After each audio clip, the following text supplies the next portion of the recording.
ओम श्री गुरवे नमः। धर्मानुरागी श्रोता बंधु, आप सब लोगों का इस कार्यक्रम में हार्दिक स्वागत अभिनंदन है। आइए कुछ ज्ञान की चर्चा करें, उससे पहले गुरुवंदना करते हैं।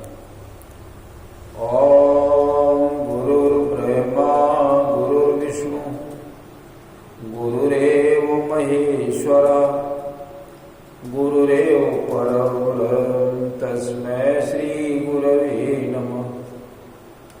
अखण्डमण्डलाकारं व्याप्तं येन चराचरं तत्पदं दर्शितं येन तस्मै श्री गुरवे नमः। मातृवत लालयित्री पितृवत मार्गदर्शिका नमो अस्तु गुरुसत्तायै श्रद्धा प्रज्ञायुता चया। ओम श्री गुरुवे नमः। भगवान श्री कृष्ण जी का ध्यान करें। ओम वसुदेवसुतं देवं कंसचारूरमर्दनं देवकी परमानंदं कृष्णं वंदे जगद्गुरुम्। ओम श्री कृष्णाय नमः। गायत्री मंत्र के द्वारा परमपिता परमात्मा से सद्बुद्धि की कामना करें। ओम भूर्भुवः स्वाहा तत्सवितुर्वरेण्यं भर्गो देवस्य धीमहि धियो यो नः प्रचोदयात्। बोली वेद माता गायत्री की जय। त्र्यंबकम जी से प्रार्थना करें, रुद्र भगवान से प्रार्थना करें कि हम स्वस्थ रहें। हमारे साथ सभी लोग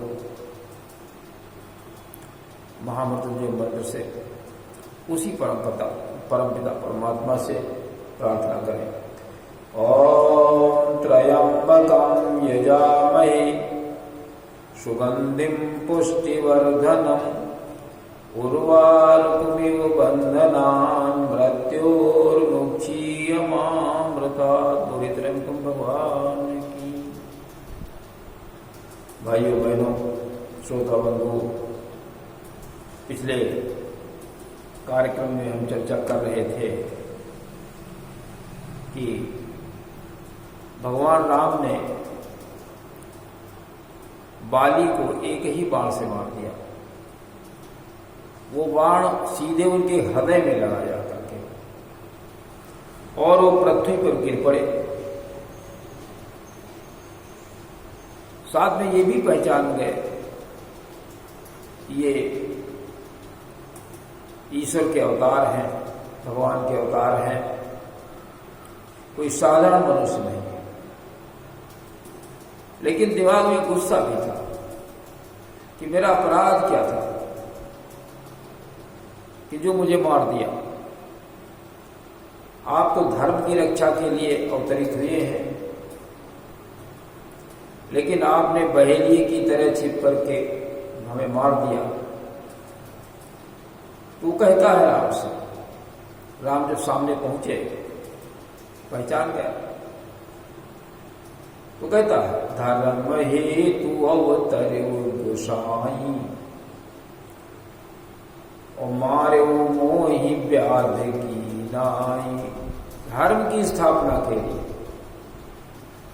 पापियों के संहार के लिए आपने जन्म लिया है। असुरता को समाप्त करने के लिए आपने जन्म लिया है। देवत्व की स्थापना के लिए जन्म लिया है। हमने कौन सा असुरता का काम किया है? तो राम ये कहते हैं कि अनुज वधू भगिनी सुत नारी 67 कन्या सम ये चारी इन्हीं कुदृष्टि पिलो गए जोई और तासु बधे कछु पाप न हो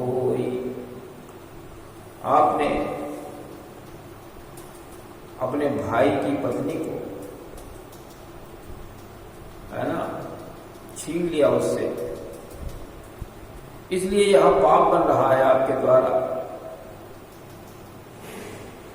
खैर कोई बात नहीं, जो हुआ सो हुआ। आप तुम प्राण रखना चाहते हो तो तुम्हें हम अभय प्रदान कर दो, आप जीवित हो जाइए। तो कहता ना, अब हमें जीवन जीने की कोई आवश्यकता नहीं। जो इंद्रियों से परे है, इसकी जन्म जन्म लोग, योगी लोग आराधना किया करते हैं, वो आज मेरे सामने खड़े हैं, इससे अच्छा क्या हो सकता है। कहता है मम लोचन गोचर सोयावा, बहुरी की प्रभु वस बनी ही बनावा। आप हमारे नेत्रों के सामने खड़े हैं, क्या ऐसा अवसर फिर मिलेगा? ऐसी व्यवस्था क्या फिर हो सकती है क्या? इसलिए अब हम जीना नहीं चाहते हैं। अब हम ये चाहते हैं कि हमें एक आप वरदान दे दें कि मैं चाहे कर्म के, बस प्रत्येक मनुष्य कर्म के आधार पर उसका जन्म होता है, छोटी बड़ी योनियां जीव जंतुओं चराचर में जन्म हुआ करता है। अब हम ये चाहते हैं कि जहां पर भी हम जाएं तो आपके प्रति श्रद्धा बनी रहे, आपके गुणों में, आपके मार्गदर्शन में मेरा विश्वास और अनुराग बना रहे। अब मैं यही चाहता हूं। तो क्या कहता है, अब नाथ करी करुणा बिलोक, देहु जो बर मांगो। हे करुणा निधान, अब कृपा दृष्टि मेरे ऊपर डालिए, करुणा बिलोको, दया दृष्टि मेरे ऊपर डालिए, और जो मैं वरदान मांगू मुझे दे दे। वर का मतलब श्रेष्ठता को हम प्राप्त हो जाएं। आप कह देंगे, आपकी कृपा जुड़ जाएगी, मेरे दुर्गुण निकल जाएंगे, तो हम श्रेष्ठ बन जाएंगे। यद्यपि मनुष्य अपने कर्म से ही अच्छा बुरा बनता है, कोई भगवान किसी को, कोई देवता भगवान कोई किसी को बना नहीं सकता। अपने स्वयं कर्म के आधार पर मनुष्य श्रेष्ठ बन जाता है। क्या कहते हैं वो, जही जो निजन्मो कर, जही जो निजन्मो कर्म बस, तहाँ राम पद अनुरागम। अपने कर्म के कारण जिस योनि में मेरा जन्म हो, वहां पर आपके पद से अनुराग बना रहे। कहने का अर्थ है, पद से अनुराग का यहां अर्थ यह है कि आपके प्रति श्रद्धा मेरी बनी रहे।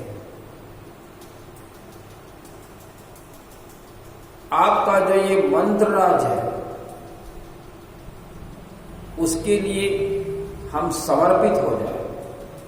आपके कर्म और वचनों में मेरा विश्वास बना रहे, उसके प्रति मेरा अनुराग, बहुत अधिक प्रेम उसके लिए मेरा हो जाए। ऐसा मुझे श्रेष्ठ वर दीजिए। और ये जो मेरा बेटा है, ये विनय और बल में मेरे ही समान है। इसको आप अपना लीजिए, इसको आप लीजिए। यह तनय मम सम विनय बल, कल्याण प्रद प्रभु लीजिए। इसको आप अपना लीजिए। ये विनय और बल, विनय शब्द प्रयोग किया, ऐसा नहीं उद्दंड है। विनय बड़ी विनम्रता है, बड़ा आपका स्नेह है, बड़ा प्रेम करे। विनय बल में भी मेरे समान है। गही बाह सुर नर नाह आपन, दास अंगद कीजिए। देवता और मनुष्यों के नाथ की बाह पकड़ लीजिए और अपना दास बना लीजिए। क्या प्रेम जागृत हुआ बाली का, कितना सुंदर चित्रण यहां पर किया गया है कि कर्मों के अनुसार मेरा जहां भी जन्म हो। इसका मतलब कि मनुष्य का जन्म कर्म के अनुसार ही होता है। जैसे जो कर्म करेगा वैसे फल देगा भगवान, ये गीता का ज्ञान। जैसे तुम कर्म करोगे वैसे भगवान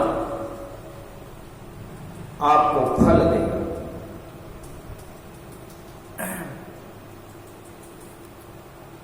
इस प्रकार से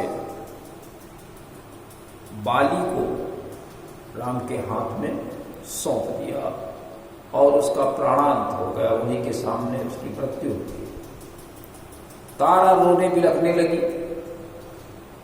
रोती बिलखती तारा के विलाप को देख करके भगवान राम ने उस ज्ञानोपदेश किया। क्या कहा? तारा तारा बिकल देख रघुराया, और दीन ज्ञान हर लीनी माया। ज्ञानोपदेश किया और अज्ञान को हर लिया। ये तो शाश्वत सत्य है, जो पैदा हुआ है उसकी मृत्यु है। शरीर यहां पड़ा है, जीव परमात्मा के पास है, जहां से आया था वहां चला गया। अब आप किसके लिए विलाप करेंगे? शरीर पड़ा है। तो क्या कहते हैं राम, क्या कहते हैं कि क्षिति जल पावक गगन समीरा, और पंचरचित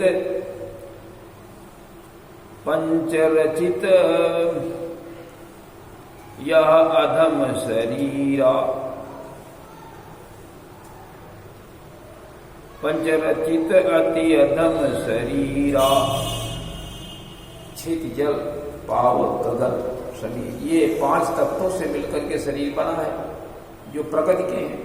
पृथ्वी, जल, अग्नि, आकाश, हवा, इन सब से मिलकर के ये शरीर बनता है। और ये बड़ा अधम है, और ये शरीर से बना हुआ है। लेकिन ये तुम्हारे सामने पड़ा हुआ है। प्रकट प्रगट सुतनु तब आगे सोआ, और जीवन नित्य के ही लगी तुम रोआ। जीव नित्य है, जहां का है वहां चला गया। शाश्वत है और शरीर यहां पर पड़ा हुआ है। अब आप किसके लिए रो रही हैं? क्यों रो रही हैं? अपने ज्ञान और विवेक का सहारा लें और दुख न प्रकट करें, रोए ना। इसके बाद भगवान राम सुग्रीव से कहते हैं कि बाली का अंतिम संस्कार, अंतिम क्रिया कर दीजिए। देखिए, वानर जाति के होते हुए भी क्योंकि उनका जो कार्य है वो मनुष्यों जैसा है, इसलिए उनका जो क्रियाकर्म है वो मनुष्यों जैसा ही होगा। क्या कहते हैं भगवान राम? तब सुग्रीव वहीं आय सुदीना, मृतक कर्म विधिवत सब कीना।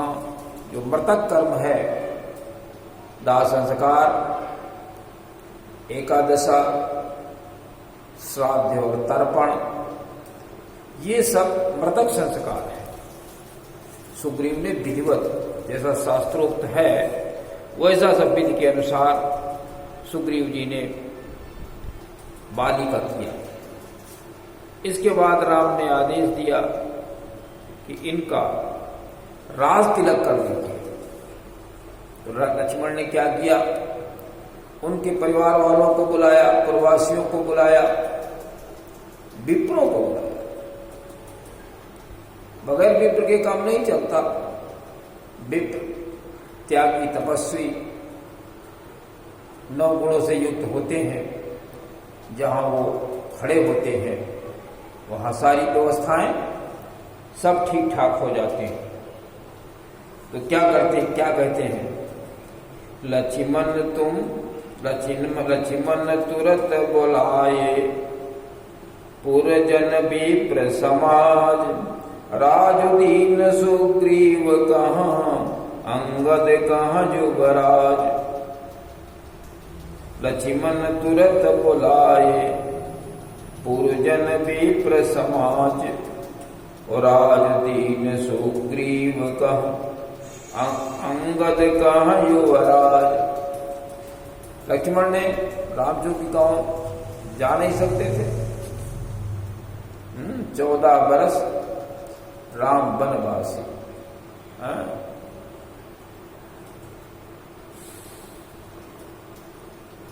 तो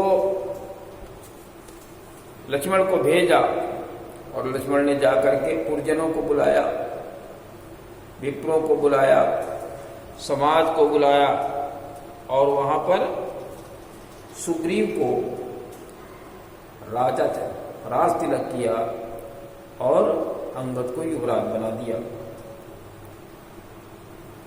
शिव जी पार्वती जी से कहते हैं कि भगवान राम जैसा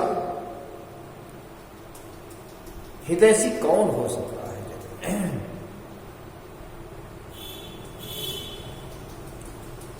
देखिए यहां बाली का हित किया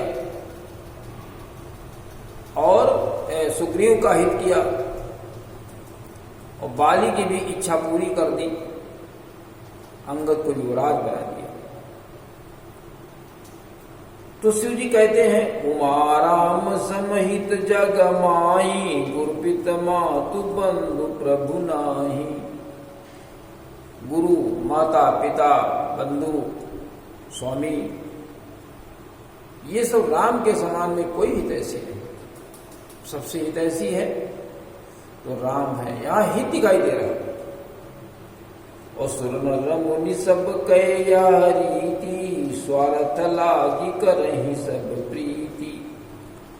सुर नर मुनि ये जितने भी हैं ये सब स्वार्थ के लिए हित करते हैं, लेकिन भगवान राम अकेले ऐसे हैं जो परमार्थ के लिए हित करते हैं। अगर आप लोग परमार्थिक बन जाए तो भगवान राम के आपके सहयोगी हो जाएंगे। कहने का अर्थ ये है सब लोग परमार्थिक जीवन व्यतीत करें। राम ने सुग्रीव को बुलाया, अंगद को बुलाया और राजनीति के विषय में समझाया और कहा तब तक बरसात हो रही तब तक आप राज्य करें, घर पर व्यतीत करें, लेकिन हमारे कार्य का भी ध्यान रखें। सीता की खोज करनी है। ये बात समझा करके राम प्रवर्षण पर्वत के ऊपर कंदरा में टिक गए जाकर। बरसात आ गई, बादल घुमड़ के गरज रहे हैं, बिजली चमक रही है। राम कहते हैं लक्ष्मण से, कितना सुहावना समय है, लेकिन ये बिजली दमक रही है, इससे हमें सीता जी नहीं है तो हमें डर लगता है। क्यों डर लगता है? भगवान होते हुए भी डर रहे हैं। कहने का अर्थ ये है कि नारी शक्ति एक शक्ति होती है। इसको आप ऐसे मान सकते हैं कि जैसे बिजली के तार में बिजली शक्ति है और तार के बिना वो नहीं रह सकती, तार बेकार है, तार का कोई अस्तित्व नहीं बिना बिजली के। तो नारी शक्ति में बड़ी ताकत होती है और सीता जैसी स्त्री उद्भव स्थित संहार कारणीम क्लेश हारणीम सर्वशेष कई सीताम न तो हम राम वल्लभाम। ऐसी शक्ति के बगैर डर रहे हैं तो क्या कहते हैं? घन घमंड नभ गर्जत घोरा, प्रिया ही न मन डर पत मोरा। प्रिया के बगैर मेरा मन डर रहा है। अर्थात ये सिखावन दे रहे हैं कि सभी लोग स्त्रियों को अपने साथ में रखें और उनको अकेला न छोड़ें। इस प्रकार की समस्याएं आ सकती हैं। तो आज सभी ही बातों को ध्यान में रखते हुए आज के कार्यक्रम का हम समापन करते हैं। ये ध्यान में रखनी है, कर्म के अनुसार मनुष्य का जन्म होता है। अपने कर्म को श्रेष्ठ बनाएं और श्रेष्ठ योनियों में जन्म की व्यवस्था करें। इसी के साथ में आज के कार्यक्रम का समापन करते हैं। ओम शांति।